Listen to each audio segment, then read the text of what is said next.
Magandang umaga po muli mga igan. Sinugod sa mga ospital ang ilang nagmadaling umalis sa Resorts World Manila matapos marinig ang putukan. Ang ilan sa kanila tumalon mula sa gusali at nabalian. Ang iba, nalanghap ng anilay tear gas na pinakawalan umano ng gunman. Darito ang balita ni Victoria Tulad. Live! Victoria. Igan, isa itong San Juan de Dios Hospital sa Pasay City sa mga ospital na pinagdalahan doon sa mga nasa Resorts World kanina noong maganap doon yung putukan at iyong sunog. Yung mga nakita nating pasyente, Igan, kanina, ang tinamo lamang nila sa kabutihang palad ay scratches, bali at yung iba ay nakalanghap daw ng usok. Dumadaing sa sakit ang matandang lalaking ito nang isugod sa San Juan de Dios Hospital sa Pasay City pasado alas 2:30 ng madaling araw. Nakausli ang buto sa kaliwa niyang binti matapos daw tumalon mula sa hindi patukoy na palapag ng Resorts World Manila. Ang isa pang lalaking nakasama niya, inaalalayan naman ang kanyang braso. Yung sa dislocation po sa may bandang hita, tapos yung isa po shoulder. Yung isa po residente, yung isa parang team leader ng doon. Ilang foreigners din ang isinugod sa San Juan de Dios Hospital matapos umano magkaroon ng putukan at sunog sa Resorts World Manila pasado hating gabi. Kwento ng isang Koreano na nagtatrabaho sa Resorts World, nakalanghap ng gas ang kanyang katrabaho at posibleng critical daw ang kondisyon sa ngayon. Kwento ni Marieta Cancino, naglalaro lang daw sila sa ikalawang palapag nang biglang may pumasok at sumisigaw. Bagamat hindi niya nakita ang gunman, alam daw ni Marieta na ito ang sunod na pumasok dahil nakarinig na siya ng mga putok ng baril. After 15 minutes, paputok lang siya ng paputok.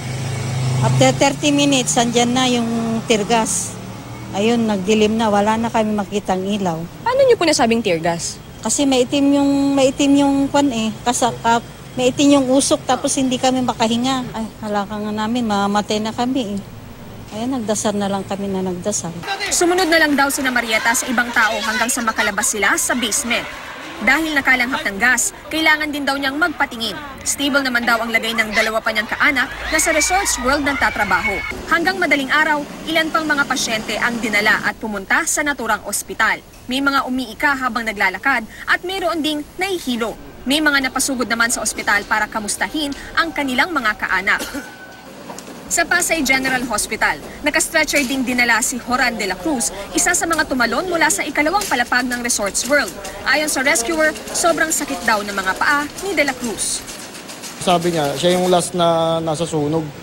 So nakalanghap na siya ng usok, tapos may narinig na siya nagbabarilan. Tumalo na siya. Igan, sa ngayon ay wala pa tayong nakakausap na medical staff mula dito sa San Juan de Dios Hospital. Pero yung isang investigador mula sa Pasay PNP, ang sabi niya ay 14 yung dinala na pasyente dito sa San Juan de Dios kanina at 5 yung foreigners sa mga pasyenteng ito. Samantala, bukod dito sa San Juan de Dios at sa Pasay General Hospital ay mayroon din daw mga dinalang pasyente sa St. Luke's sa Bonifacio Global City. Igan? May mga kinatawan ba ng Resorts World Manila na umaayuda sa mga biktimang yan? Kanina, Igan, pagdating natin dito mga pasado alas 2 na madaling araw, nakita natin na may mga kasamang staff ng Resorts World Manila, yung ilang mga pasyente na nasa loob. Pero sinubukan natin silang kausapin, pero tikom yung kanilang bibig, ayaw nilang humarap sa camera at ayaw din nga nilang kumpirmahin kanina kung ilan yung mga sinamahan nilang pasyente dito. Kaya ang inaasahan na lamang natin ay magbigay ng statement itong pamunuan ng ospital. Igan? Maraming salamat, Victoria Tulad.